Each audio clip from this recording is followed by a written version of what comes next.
Assalamualaikum warahmatullahi wabarakatuh. Apa kabar siswa-siswa sekalian? Alhamdulillah, semoga kita senantiasa diberikan kesehatan sehingga kita bisa melanjutkan perjuangan kita dalam menuntut ilmu.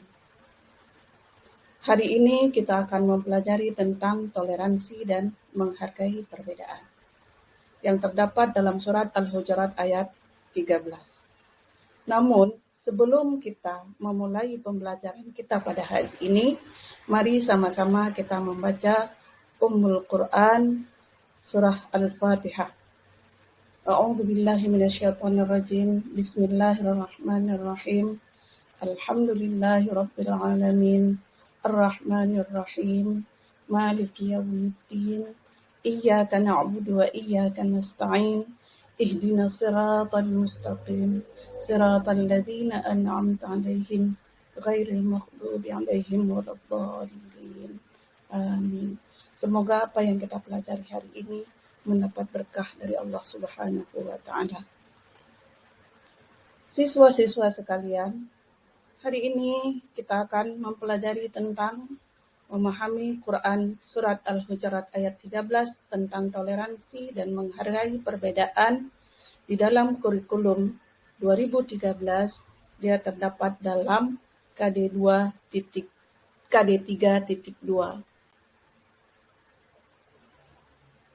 Indikator KD 3.2 adalah yang pertama mengartikan secara mufradat Quran surat Al-Hujurat ayat 13. Yang kedua, mengartikan keseluruhan ayat Quran surat Al-Hujurat ayat 13. Yang ketiga, menjelaskan isi kandungan Quran surat Al-Hujurat ayat 13 tentang toleransi dan menghargai perbedaan. Yang keempat, menjelaskan hukum bacaan mad atau hukum bacaan tajwid yang terdapat dalam Al-Quran surat Al-Hujurat ayat 13. Dan yang kelima, menjelaskan hukum bacaan waqaf yang terdapat dalam ayat tersebut. Adapun tujuan pembelajaran kita dari materi ini adalah yang pertama, siswa mampu membaca Quran surat Al-Hujurat ayat 13 sesuai dengan kaidah tajwid yang benar. Yang kedua, siswa mampu menjelaskan bacaan mad yang terdapat dalam Al-Quran surat Al-Hujurat ayat 13. Yang berikutnya, kalian mampu menjelaskan hukum waqaf yang terdapat dalam ayat Quran surat Al-Hujurat ayat 13. Yang keempat, mampu mengartikan secara keseluruhan, secara mufradat Quran surat Al-Hujurat ayat 13. Dan yang terakhir, mampu mengartikan keseluruhan ayat tersebut. Yang pertama, membaca surat Al-Hujurat ayat 13 sesuai dengan kaidah tajwid dan makharijul huruf yang benar. Mari perhatikan. Mari sama-sama kita membaca. A'udzu billahi minasyaitonir rajim. Bismillahirrahmanirrahim.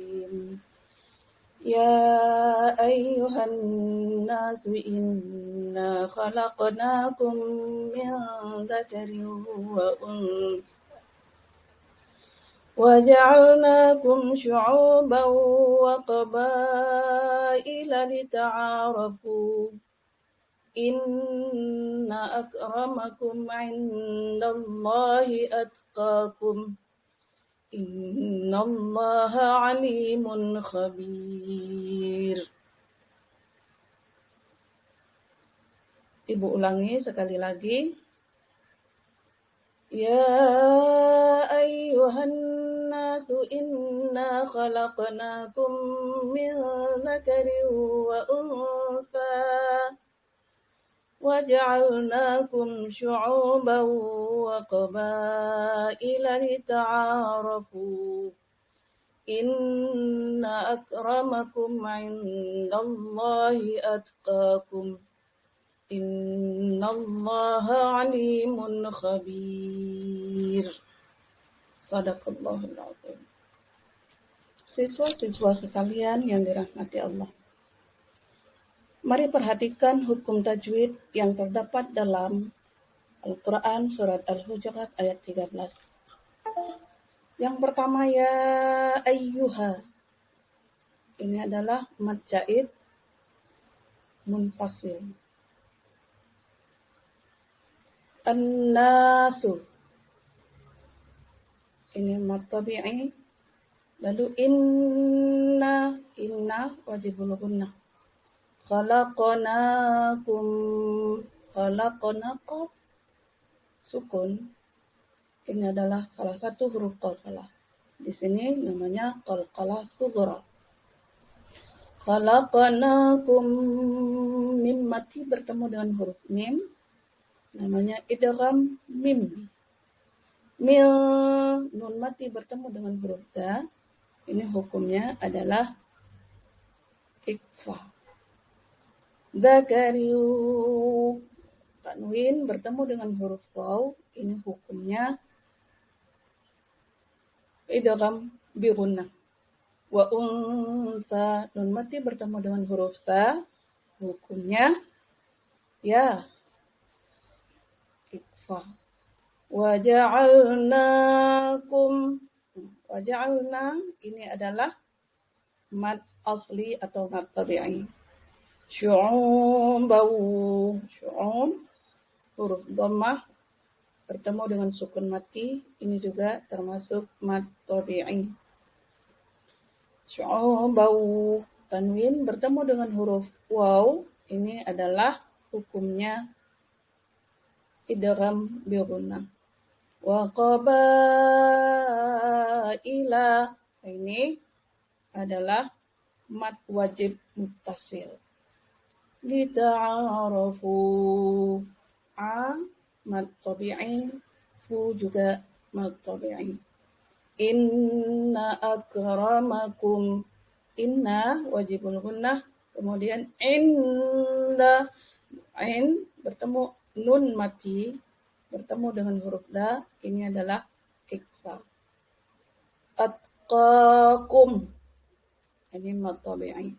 Innallaha alimun khabir. Alimun, ini izhar, tanwin bertemu dengan huruf kha. Selanjutnya, siswa diharapkan mampu menerjemahkan Quran Surat Al-Hujurat ayat 13 secara mufradat. Mari sama-sama perhatikan. Yang pertama, ya ayyuha, artinya wahai. An-nasu, ini artinya manusia. Ini ada sedikit keliru. Inna, sungguh. Khalaqnakum, artinya kami telah menciptakan kamu.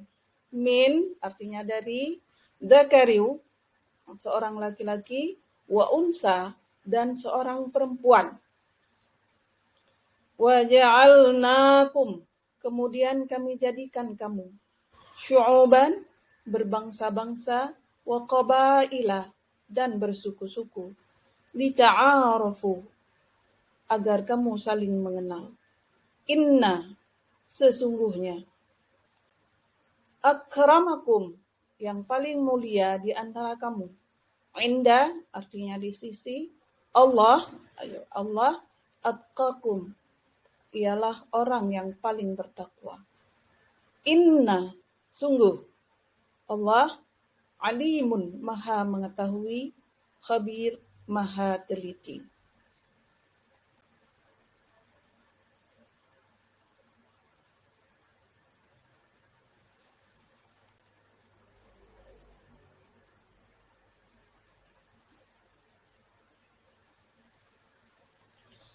Siswa-siswa sekalian, setelah kita mempelajari arti dari surat Al-Hujurat ayat 13, baik secara harfiah atau secara lafdhiyah maupun secara keseluruhan ayat, kita bisa melihat bahwa kandungan surat Al-Hujurat ayat 13 adalah sebagai berikut. Yang pertama, manusia diciptakan dari seorang laki-laki dan seorang perempuan, yaitu Adam dan Hawa. Yang kedua, manusia diciptakan oleh Allah berbangsa-bangsa dan bersuku-suku. Tujuannya adalah untuk saling mengenal dan saling menolong. Yang ketiga, setiap manusia mempunyai derajat yang sama di mata Allah.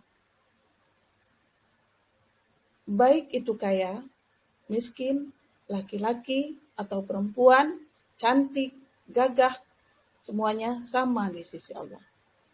Hanya yang membedakan adalah tingkat ketakwaannya di hadapan Allah Subhanahu wa taala. Selanjutnya, mengenai hukum wakaf yang terdapat dalam Quran surat Al-Hujurat ayat 13, terdapat dua tanda. Kedua-duanya tandanya adalah huruf jim. Yang pertama terdapat pada kata lita'arafu, dan yang kedua terdapat pada kata atqakum. Apakah nama tanda wakaf jim yang terdapat pada ayat tersebut? Ya, ini adalah tanda bahwa jim itu boleh berhenti atau boleh dibaca terus atau lanjut. Namanya adalah wakaf jaiz. Demikianlah yang dapat Ibu sampaikan pada hari ini. Semoga apa yang kita pelajari hari ini mendapat rahmat dari Allah Subhanahu wa taala. Ibu akhiri, mari sama-sama kita mengakhiri pembelajaran kita hari ini dengan membaca doa penutup majelis. Subhanakallahumma wa bihamdika asyhadu an la ilaha illa anta astaghfiruka wa atubu ilaik. Wabillahi taufiq wal hidayah. Assalamualaikum warahmatullahi wabarakatuh.